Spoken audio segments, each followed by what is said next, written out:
Don't panic. For the next hour, let Steve and Paul talk you down from that ledge, right here on RFI. They're the host who won't cop out when there's panic all about.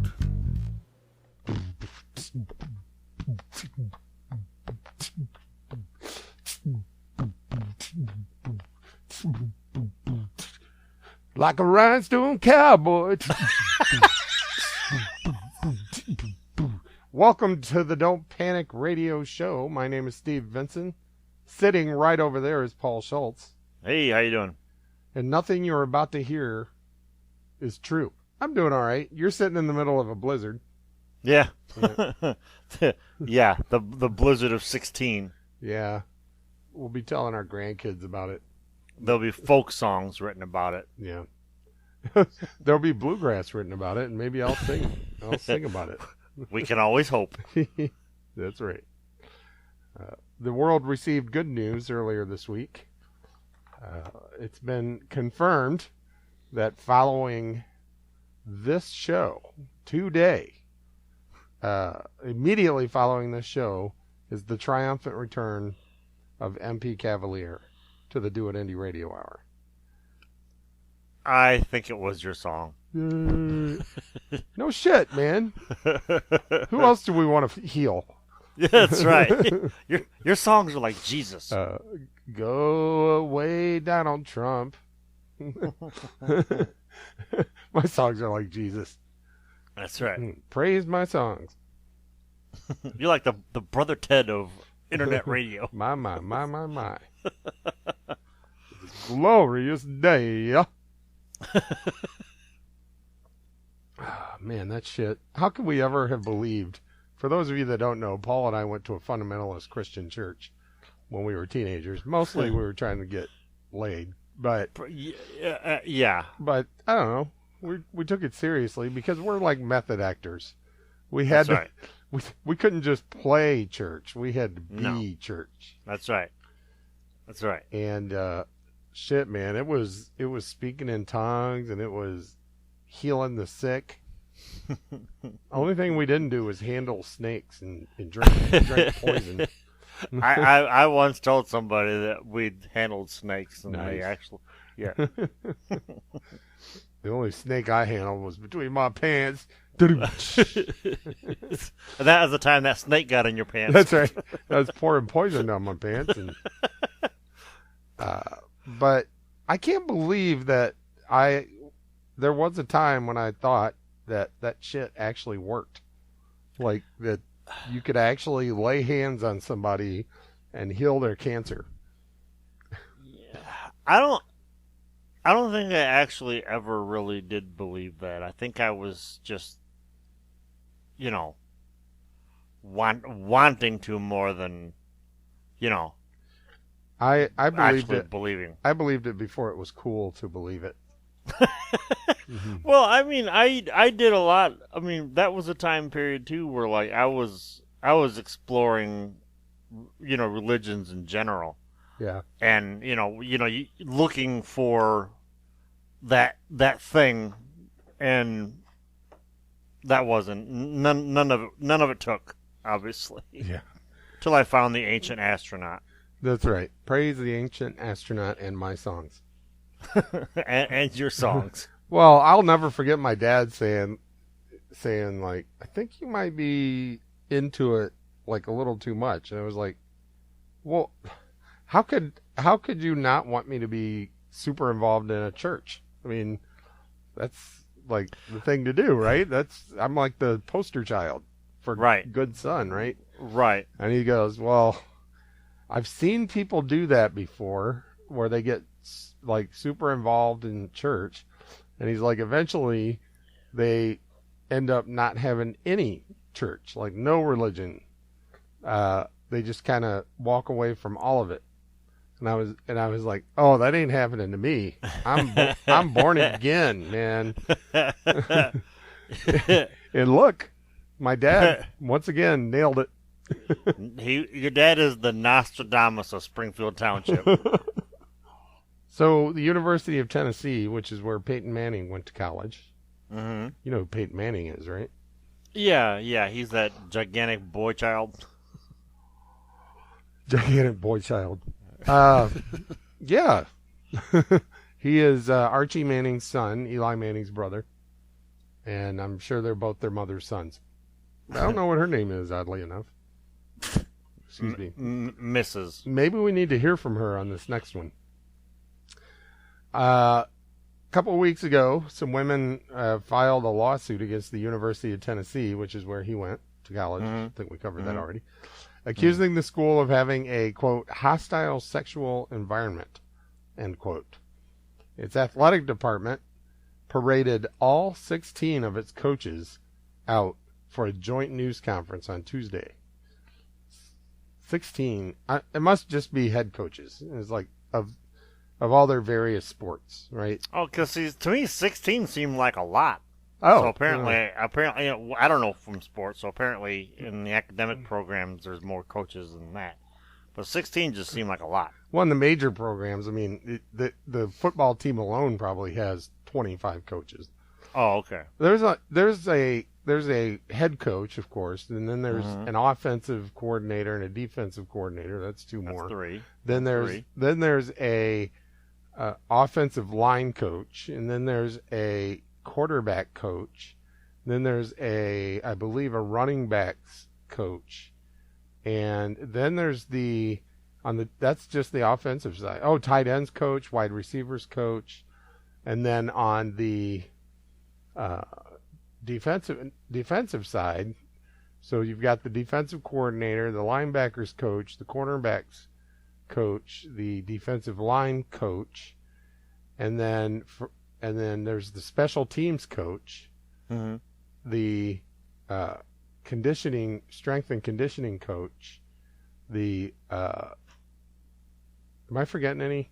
The birthing coach, the just coach, and then there's quarterbacks coach, linebackers coach, just the coach, and then I feel like I'm forgetting one. Anyway, I ran out of fingers like 20 fingers ago. I was counting coaches. So. That's what the lumberjack said. I ran out of fingers 20 fingers ago. Okay, anyway, they brought all their head coaches out. And the goal was to send a message basically about the experience of student athletes and, to sort of basically say, hey, we the coaches of the programs we believe that we are addressing the problem head on and we're taking care of it. So right. Here's what okay. So I'm just going to tell you what a few of the coaches had to say. So the swimming and diving coach says, we've got people who are scantily clothed training next to each other all the time. That's the culture they grow up in, and their character and their bodies are essentially, there's no covering up anything. There's a tremendous culture of honesty in swimming and diving. That was Matt Creddick, men's and women's swimming and diving coach, basically saying, hey, we got people half naked training next to each other. Nobody's got anything to hide, right? Mm-hmm. The softball coach said that he was a federal agent before he came to the University of Tennessee. And he says, I talk to my players all the time about that. The biggest thing I put out is that nothing good happens after 10 p.m. Hear that, ladies? If you're in college and it's after 10, nothing good happens, so you must be looking to be, it's the raping hour. That's the raping hour. There's the witching hour and the raping hour. Like, you didn't want to be raped. Why were you out during the raping hour? That's right. It was the lesser known radio show, The Raping Hour. So then the women's soccer head coach, who's a man, it's either a man or a woman named Brian, says We don't fear. We don't live in fear. We as coaches don't lay awake at 11 o'clock at night fearing, oh my gosh, where are we? What are our players doing? What might our kids be up to right now? Oh, well, thank God. The coach isn't worried about it. It's like, yeah. Like, I don't know. They might be out getting raped, but doesn't I don't lose any sleep. That's right. I'm not being raped, so we're good. Here's what the women's basketball head coach, who is a woman, here's her action that she's taken to address the rape culture at the University of Tennessee. The women's basketball? Women's basketball head coach, Holly Warlick. Okay. Quote, "We talk just as you would your daughter. Don't go out alone at night. Know where you're going to parties, those types of things. I think as coaches, we're in an environment here that's a safe environment. So it's up to us to let them know that. No, you don't walk down the street by yourself. It's up to us. We are their mother. We are their father. And wherever we go, we've got to portray safety. If I had a daughter, I would not hesitate one bit for her to come on campus, as long as she doesn't walk alone at night or go out during the raping hour or That's right. or leave my side." So it would appear that the University of Tennessee is taking this issue head on and letting women know, watch out. I mean, if you're coming to the University of Tennessee, just use common sense, women. Yeah. Just don't get raped. That's all. Hey, University of Tennessee, how's about you tell the men to stop raping? I like rape. What exactly do you mean by rape, anyway? I mean the legitimate kind. I mean, and that's exactly what it would come down to. If they were, pinned in a corner and forced to discuss it. Yeah. And cases were brought up to demonstrate, they would have to put in the categories the different types of rape, and like as if this rape is more acceptable than that rape, or this rape is less of an invasion of humanity than this kind of rape. Right. And to put a finer point on it, they're basically saying, if you're a woman who's out drinking and partying and you end up sleeping with some guy, that's all it was. It was just you ended up sleeping with some guy. Now, that's all well and good, except the part where the guy is 300 pounds and the girl is 130 and drunk, and the guy's drunk and is being encouraged by his buddies, and by the way, has a coach that says, hey, if she's out at that time, she's game, she's hot to trot, she's ready to go, she's the bee's knees. What other old sayings can I come up with? It's as much as saying she's out after 10. She deserves it. You know what? Go out, or he's going, guys, go out after 10. It's fair game after 10. Oh yeah, any chick that's still out there, especially if she's not in a group. How dare they be out after 10 o'clock alone? Yeah. Well, and I think the broader thing here is just how our culture seems to set aside certain people and say it's okay for them to do shit that they want to do because because we need to be entertained. Like, right. If it weren't for the money and the millions of dollars that college athletics brings in, these coaches would be fired. Any kid, here's what I would like. Okay, so what I want to see the University of Tennessee do, what I'd like to see them do, and any other university that has any cloud of it over it. Now, I bet a lot of universities do. I'm pretty sure there's quite a few. If I were them, I would say, look, we don't care if no high school kid wants to come here and play. We don't care if every kid on our team gets suspended. We're not putting up with this shit, right? Mm-hmm. We have a problem. It is never okay. And I don't like to use the term zero tolerance because I think it's lost its meaning and like assholes misuse it. But basically, we're going to say there are no mitigating circumstances. If you're accused of sexual assault, you're being prosecuted, you're going to court, and it's going to be, we're not going to cover for you. We're not going to be on your side, It's I mean, if somebody on the basketball team walked into a liquor store and knocked it in and robbed it, would they be going, well, they didn't have that thick glass like you have, in the bad neighborhoods. So basically, they were kind of asking to be robbed, right? Exactly. They kind of wanted to be robbed.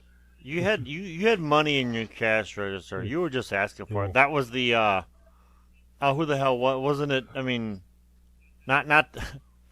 Ironically, this is about Cosby. Wasn't it Cosby's kid who was killed or whatever several years back, and the defense was because if he wouldn't have been out, we wouldn't have killed him because he has all that money. Wow. And it's kind of, if he wouldn't have had the money in the cash register, we wouldn't have we wouldn't have knocked you over. Or you're never gonna see the University of Tennessee's chess champions. I'm sure they have one. He's not gonna be like, he raped a girl after 10. Oh no, at 9:45 he raped a girl. Yeah. Oh shit, we gotta cook up if she wouldn't have been if she wouldn't have been playing him, it wouldn't have happened. I don't know I can't imagine that scenario. I'm trying to maybe. So I can imagine most chess players getting pushed over by the girl they're trying to rape. I was thinking maybe the other way around. Like Leonard was raped by Beulah. Oh, that is true. Yeah, but he wouldn't report it. No. Beulah, 5, 6, 7, 8, 900-pound Beulah found 85-pound Leonard as he was leaving chess practice, getting ready for the NCAA tournament, and she pulled him into her room, fed him several Viagra and some vodka, showed him some pornographic films, and proceeded to insert his you get the idea. You know what? Yeah, you were getting pretty graphic there. Yeah. If he wouldn't have been walking home, to his grandma's house and after 10, none of that would have happened. His grandma's house. Well, he's I don't know. I just assumed he lived in this. We've created this person. Yeah, Leonard. He can play some chess though, man. He does that thing where there's 14 people sitting in a circle and he runs around and plays each of them. And he has to hit the dinger. He gets the ding, and moves on. And like Samuel Jackson and Forrest Whitaker are his coaches. I said rook to king 3. I don't know. Yeah, I don't know from chess. I know there's no raping going on in chess. That's all I know. As far as you know. I don't even pretend to have the answer. Isn't that what we do here, week in and week out? Just pretend to have the answer. Whole, yeah. Well, maybe by the end of the show we'll come up with an answer. Oh, good. I can't wait. I can't wait to find out what it is. Yeah, stay tuned. We will have had come up with an answer by the end. Hey, we cured MP. We're good for a while. That's right. That's right. That's a good point. You like how I dragged me into that?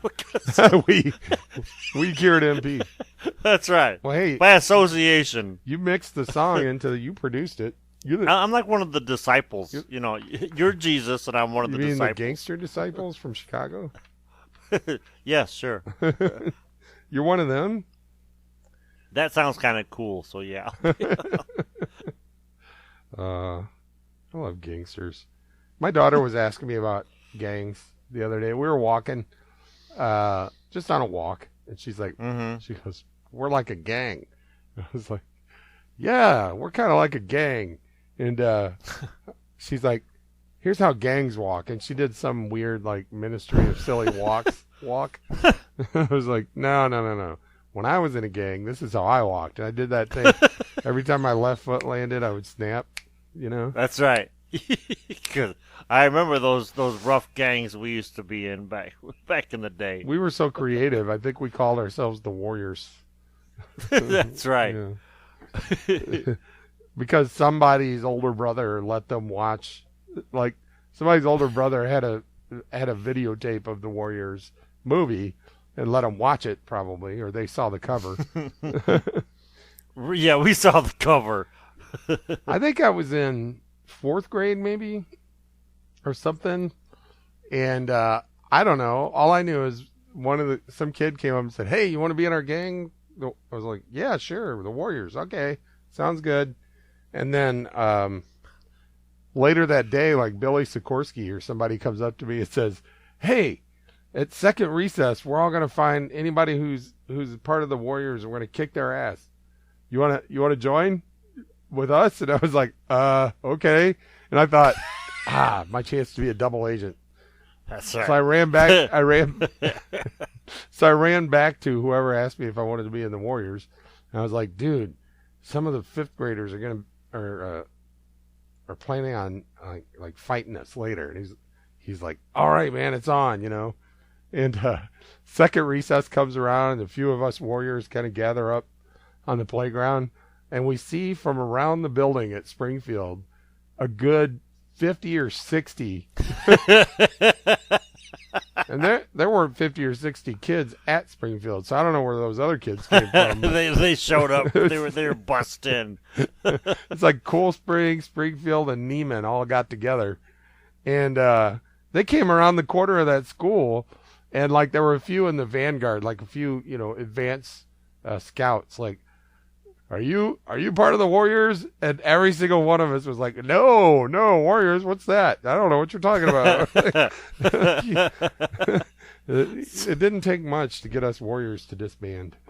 That was the end of that. The streets of Springfield Township, the mean streets. Dun, dun, dun. Meanwhile, me and Andy are off playing Godzilla versus Rodan, and y'all guys are trying to kill each other. Godzilla. That's right. Gojira. All right. So that's my experience with gangs. It's quite extensive. You should write a book. That's good. My life with gangs. Straight out of Springfield. Straight out of Springfield.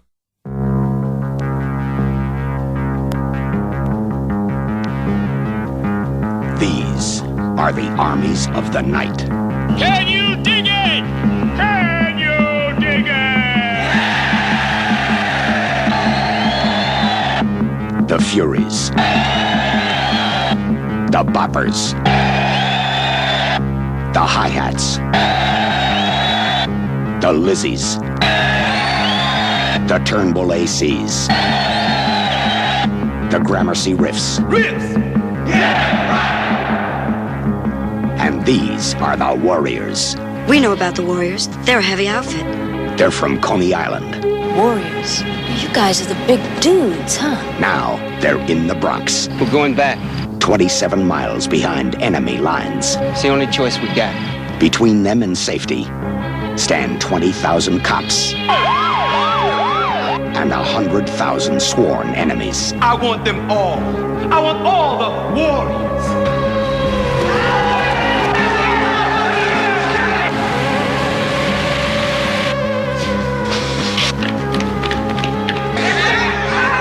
They've got one way out.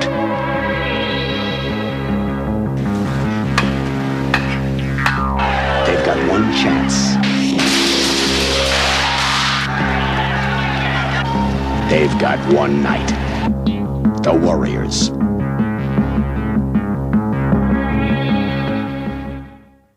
Don't panic.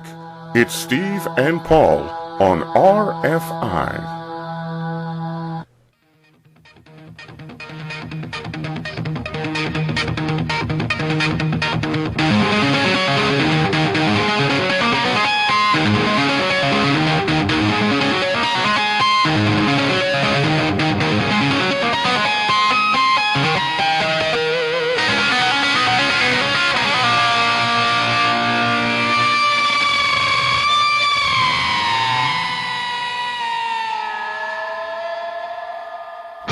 At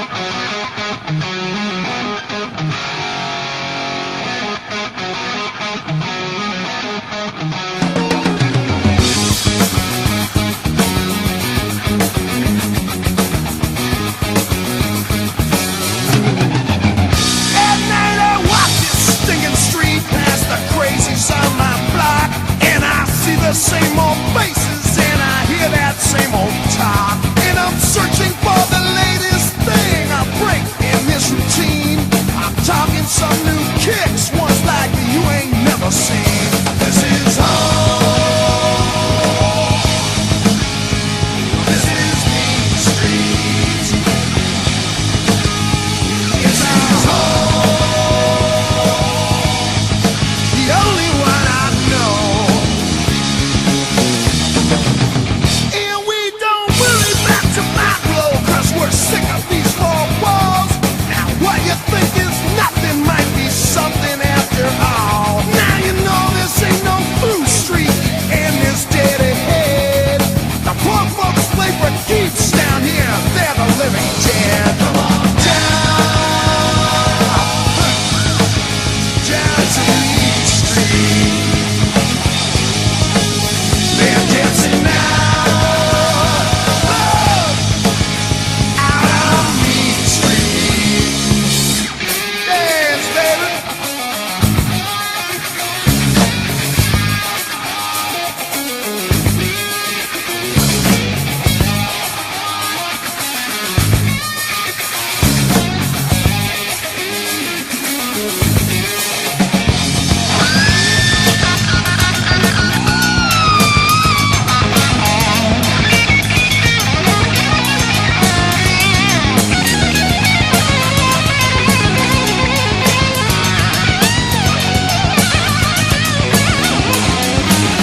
It's always here now, my friend. It ain't once upon a time. It's all over but the shouting. I come to take what's mine. We're searching for the latest thing I break in this routine. Talking some new kicks, ones like you ain't never seen. This is home. This is Mean Street. It's our home, only one I know. This is home. See, a gun is real easy in this desperate part of town. Turns you from hunted into hunter. You go and hunt somebody down. Wait a minute now. Somebody said, fair warning. Lord, Lord, strike that poor boy down.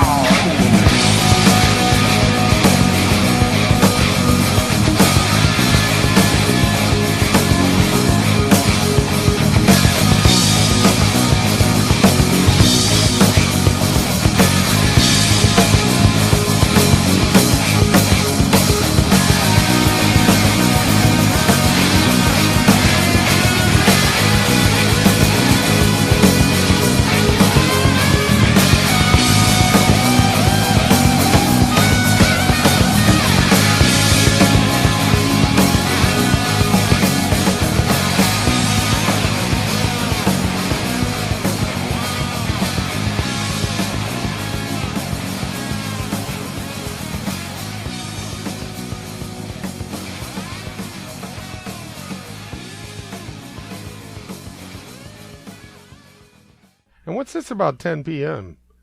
When we were in our 20s, man, we were just getting started at 10 p.m. I know. I don't. And you know that's bullshit. Yeah, that's bullshit. In fact, it's one of those things that I hate, which is the people in so-called authority making these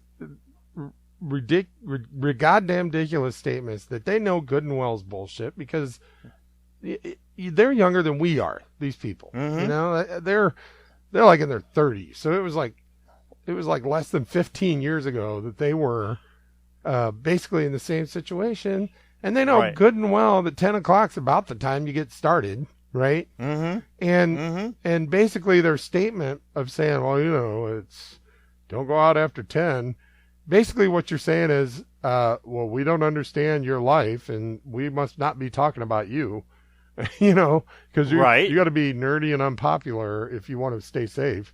It's exactly like you might be an alcoholic if pamphlets that used to go around. Oh yeah, like yeah, if you have more than 2 drinks at one time, I'm like, motherfucker, if you're not having more than 2 drinks at one time, you're either at church or some other thing. I'll drink to that. And and that's kind of why we one of the reasons why we seems like routinely weekly make some sort of rape joke on the show is because they're treating it like a joke. True. So, if we're treating it like a joke as a rebuttal to their joke, and if they're the ones laughing at it, then, it's I don't know. Well, there's a whole category of thing, and I know I'm not articulating it very well, but you raise a good point that they're basically making a joke out of it. Mm-hmm. It's like the if somebody's trying to eat healthfully, right? Mm-hmm. They're just trying to cut back on the bad stuff and try to eat better, and it's like, oh, I eat for breakfast I just have a piece of toast and a banana. And somebody will go, right. Well, is that whole wheat toast? Is that, is it gluten-free toast, and organic? And that banana, is that an organic banana? Is it pasture-raised, free-range, cage-free free-range banana? Cage-free banana. And the person's like, I don't know, I just go to the fucking Kroger and get, bananas and fucking bread, right? And they're like, well, you shouldn't. I don't know. You're not really, you're eating and the blah, blah, blah. And the person's like, fuck it. I can't fucking do anything right. So fuck it. I'm going back to having, 4 eggs and 2 pieces of bacon and 8 slices of French toast and a waffle. Why only 2 pieces of bacon? I know, right? We ran out of bacon. That's why. Okay. So it's, I remember distinctly, and it's been over 20 some goddamn years since I was in college, but I remember like wondering, oh, man, I wonder if I have a problem. Wonder if I have a drinking problem. I would see these pamphlets and we didn't have the internet, so I couldn't look it up. Right. Mm-hmm. So I'd see one of these damn pamphlets and it would say, here are some signs that you might have a problem. And by the time you got to number 10, you're like, fuck, I do 9 of these. But yeah, but I think everybody I know does 9 of these. It's like, do I only know people with a problem? I mean, me and Andy and I were joking about that the other day because we were coming back from the liquor store, and he's like, are you an alcoholic? I'm like, no, man. I'm what's first of all, show me a parent that ain't. 2, I'm what I refer to as a high functioning alcoholic. And he's like, do you think you could quit any time? I'm like, why the fuck would I want to? Yeah. I could quit masturbating too, but why? Well, exactly. There's a lot of things. Why don't you take all the fun out of my life? Yeah. I don't even understand that. Like, does he not drink? What? Oh, no, he does. We were just joking around. Oh, okay, got it. It was funny because he got all he was doing because like I said, we were coming back from buying alcohol. Oh, okay. And he's just maybe that was a cry for help. Maybe he was basically trying to, like, you ever think that you might be an alcoholic? Every goddamn day. Every goddamn day. Usually when I first wake up. Change the channel, Marge.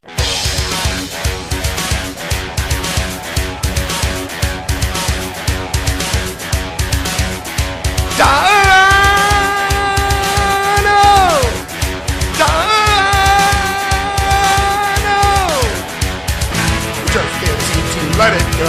It's time to talk Trump on the Joe Perry Show. The candidate of God ties it with his hair to trick the whores. Viva Il Duce. He feeds on our ignorance.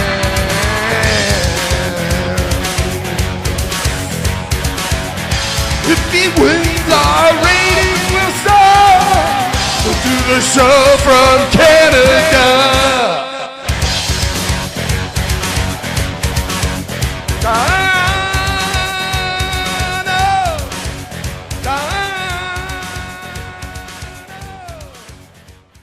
Turns out, we have our theories about Mr. Trump, and they're all over the place. But I think you and I have kind of settled on the ego trip theory. Yes. Which is, he got into this to feed his ego, and now it's gone farther than even he thought it would go. But there was an incident recently that may lend itself as evidence of one of the other theories, which is that he's a Democrat plant. See, that was my initial theory. Yeah. I'm not gonna like pretend, but that was my initial theory. But the more I thought about it, the more I thought he's too goddamn dumb. but I've since thrown that one out the window. So let's hear it. All right. So there is a so there's something called like it's happened over the years, something called a hot mic incident, and what that is when there's a microphone that's still on that maybe the newsmaker didn't know was on. One of the famous ones was Ronald Reagan was at a podium or something, getting ready for a speech, didn't realize the microphone was on, and he was goofing around, and he's like, whoa, I just want to announce that we have started the attack on the Soviet Union. I gave the order to launch nuclear missiles 5 minutes ago. And the mic was on. We were almost destroyed because of that dumbass comment. When you said hot mic, I immediately thought of Mike in Sweden. I'm like, what other hot mic is there? Yeah, he's the only one, man. He's the original hot mic. That's right. He would agree with you too. Oh yeah. Oh yeah. Oh man, I want to see him again. I miss him. This summer. Okay. He says this summer, and also he said anytime we want to interview him or have him on the show, just let him know. Okay, let him know then. Hey Mike, do you listen? If you do, this is us letting you know. There. All right. Continue. So, Morning Joe is a show on MSNBC, which is a Democrat-leaning. It's the Fox News of Democrats, basically. Yes. Hang on a second. It's got Rachel Maddow on it. It's got Mika Brzezinski and what's the other guy's name? I'm trying to think of the other guy's name. Harry Shearer. No, not Harry Rachel? Shearer. Harry Shearer's got a radio show. I thought Harry Shearer was on MASH. Which one has Rachel Maddow on it? She's got her own show, I believe. Okay. Joe Scarborough. That's Joe Scarborough and Mika Brzezinski.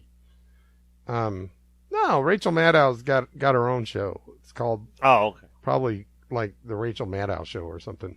By now, yeah, but I think she started out on MSNBC. Well, it's on MSNBC, her show. Well, that's what I meant. And but it's not called Morning Joe. I know. I was just asking if she was on MSNBC. Yes. Okay. All right. I'm glad we got that settled. Yes. All right. Morning Joe hosts Joe Scarborough and Mika Brzezinski face criticism over chummy pre-interview exchange with Donald Trump, picked up by a hot mic. Hot mic. So basically, it was a commercial break, and they're just chit chatting, and they're kind of discussing about whether Trump has been playing any golf, how he's doing in the polls, how much money his Republican rivals are paying for negative ads. And then at one point, Brzezinski compliments him on a real wow moment when he invited a woman whose mortgage he paid and a man who forcefully removed a protester at one of his rallies on stage. And then,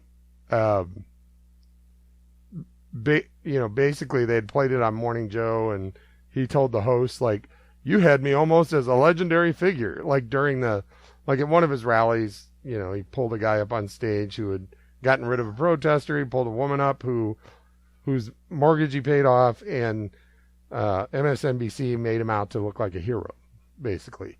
And he was complimenting him like, "Oh, you had me like as a legendary figure," and they're like, "Oh yeah, wasn't that great?" And then so Brzezinski, Mika, asked Trump at one point whether she could ask him a certain question before she interviewed him, and she goes, "You don't want me to do the ones with deportation, right?" And Trump is like, "That's right, nothing too hard, Mika." And she's like, "Okay," and he says, "Just makes us all look good, Trump." And then, so what this is basically saying is the Morning Joe people were basically chumming up to Trump because MSNBC loves the fact that the GOP's being made out to look like a bunch of idiots. And, Hillary is going to, especially if Trump wins, Hillary's just going to breeze into the White House. And even if Trump doesn't win the nomination, I mean, the other guys are just kind of floundering in the wind. Yeah. And who's going to win? I mean, it could be Ted Cruz for all we know, and nobody's going to vote for Ted Cruz. You kidding me? Well, his mom might if she's like legally eligible to vote in this country. I think she's Canadian. Oh. So her name is Terrence and/or Philip.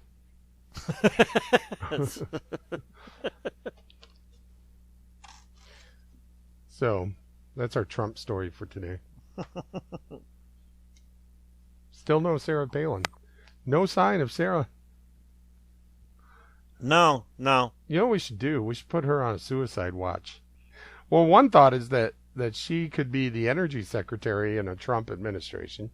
Yeah, you saw that too, huh? Right here in front of me. Those are like 5 of the whitest men I've ever seen in my life. No surprisingly, it was Fox News' like dream team. They're like 5 of the whitest men I've ever seen in my life. I don't know what you're talking about.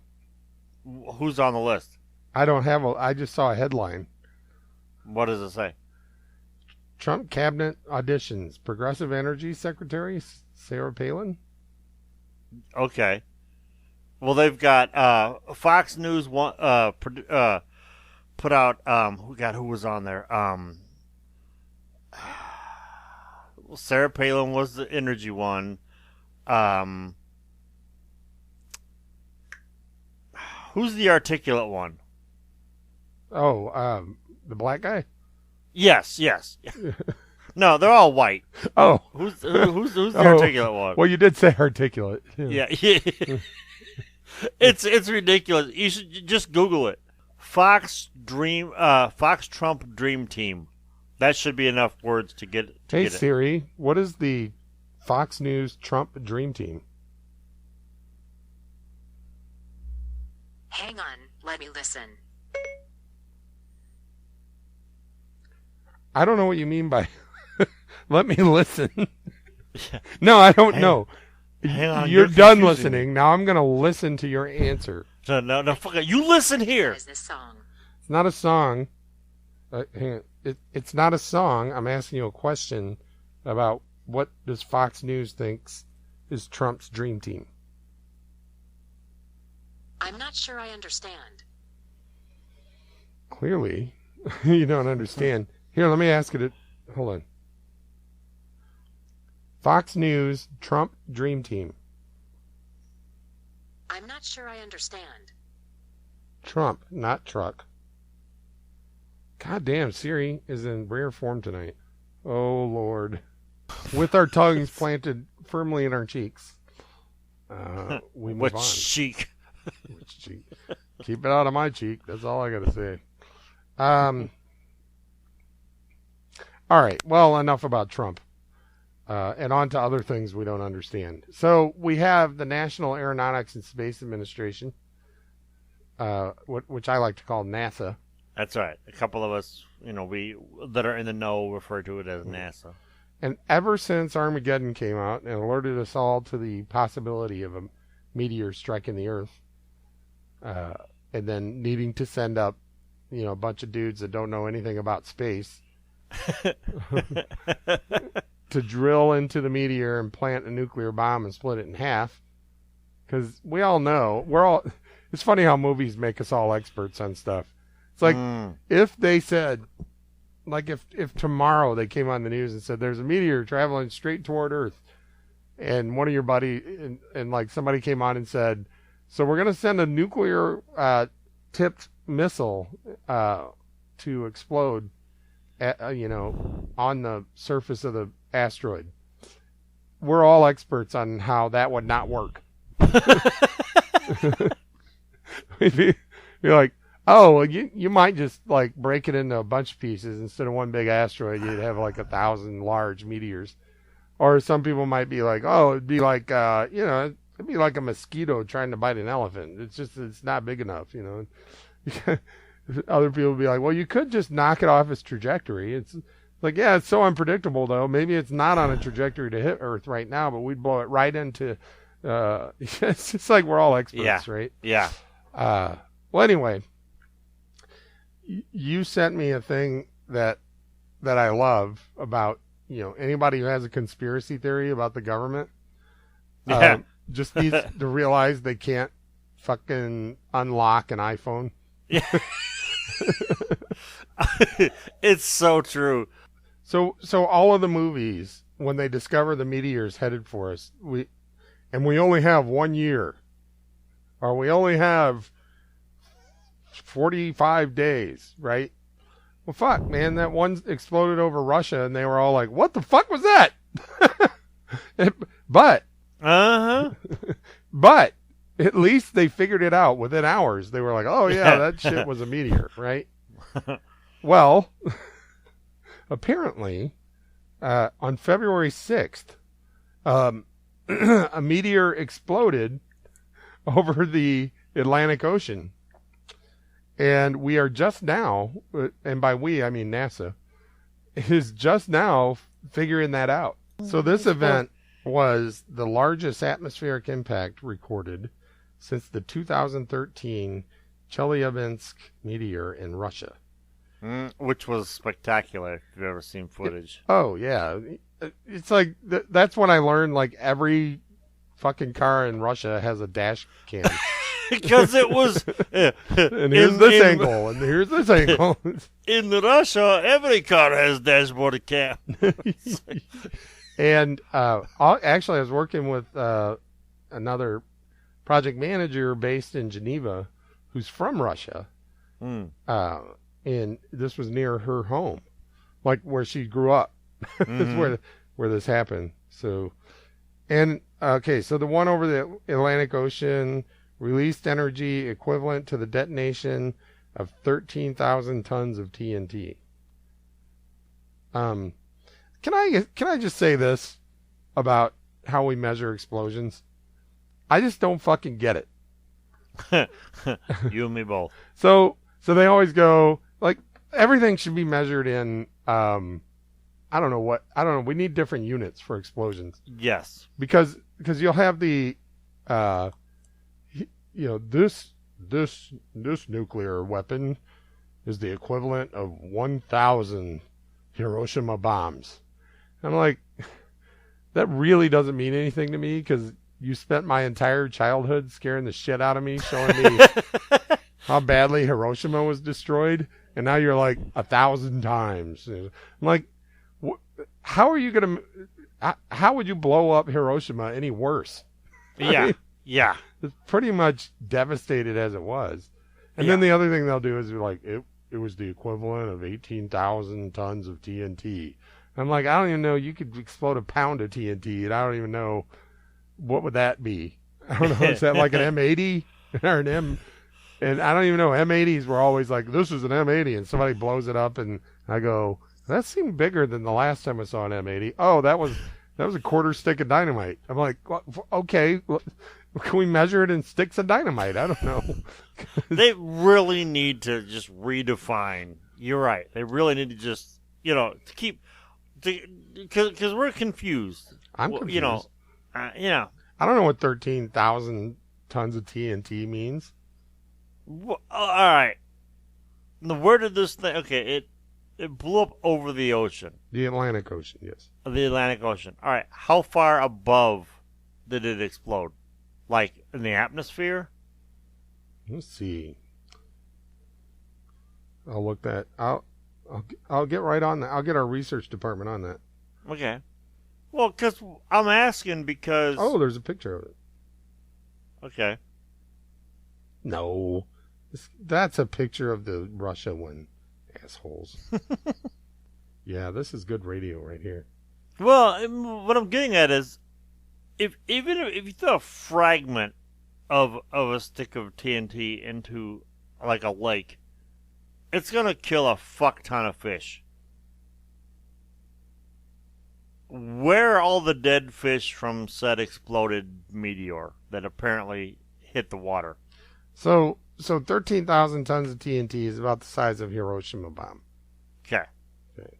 So why isn't YouTube flooded with videos of the meteor? Because the event happened so far out over the ocean, it's likely no one saw it. It's about 620 miles off the coast of Brazil.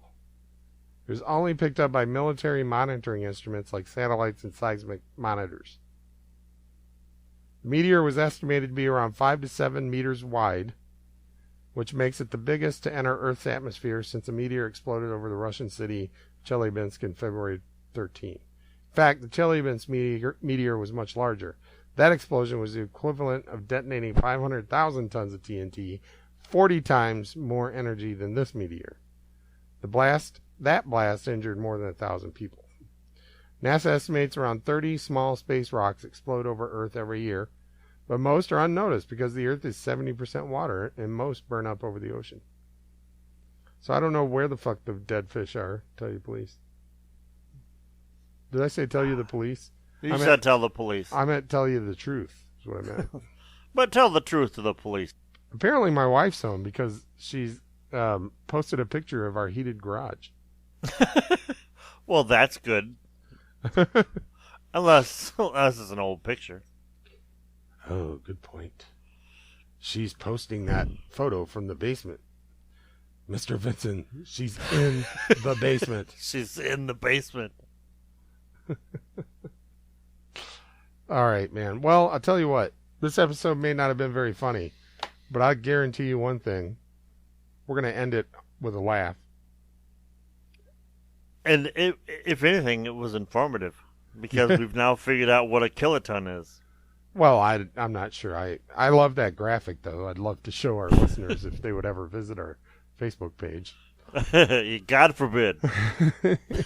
No, seriously, we get a lot of traffic on our Facebook page. We actually do. People we get arguments started that we don't even have to. What was it you told me the one time?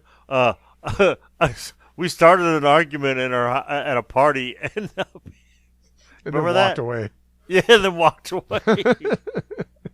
So what do you do at that point? You walk away. You just walk away. Hey. Have you heard any good jokes lately? As a matter of fact, I have. Let's hear it. This one, she just sent this one to me a little while ago. This is Arlo's joke of the week. Arlo, Arlo, the sun is gleaming in your funny hair. And it is quite funny. Anyway, why don't seagulls fly near the bay? I don't know. Why don't seagulls fly near the bay? Because then they would be bagels.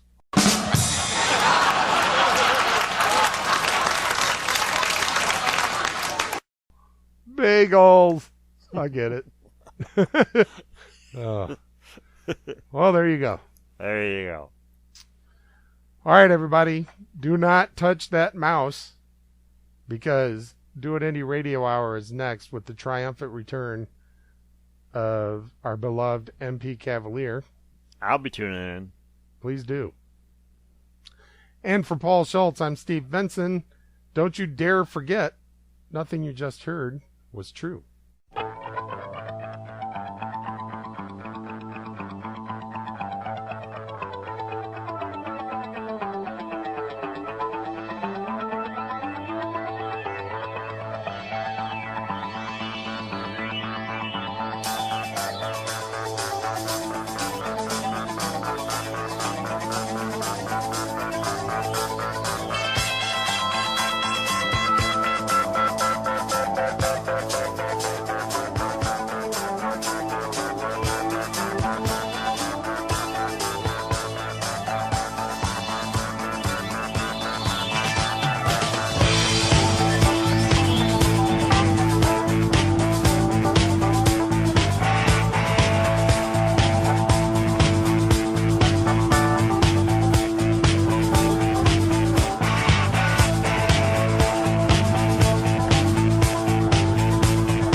My fellow Americans, I'm pleased to tell you today that I've signed legislation that will outlaw Russia forever.